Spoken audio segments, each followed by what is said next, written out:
So now we're looking at Module 4, problem number 2.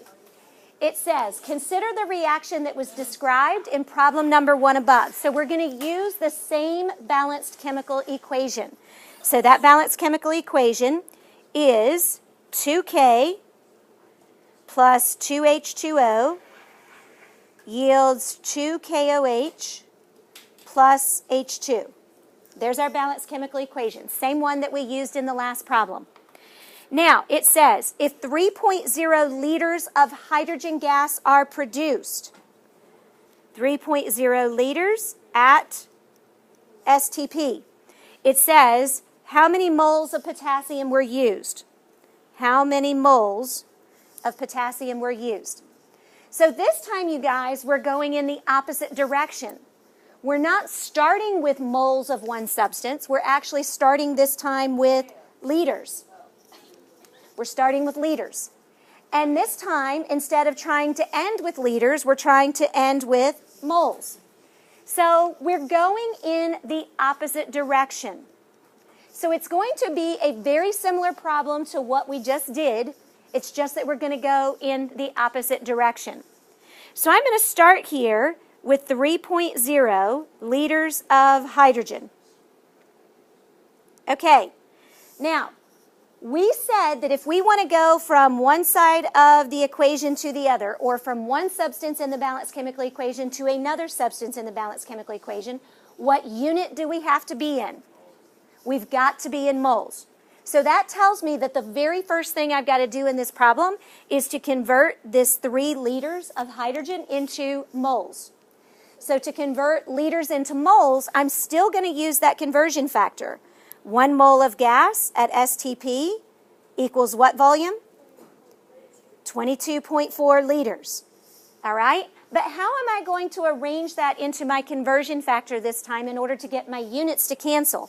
What's going to go on the bottom this time? The liters, exactly. So my 22.4 liters needs to go on the bottom. So that's liters of hydrogen. So what's going to go on the top? The 1 mole. 1 mole of hydrogen, okay?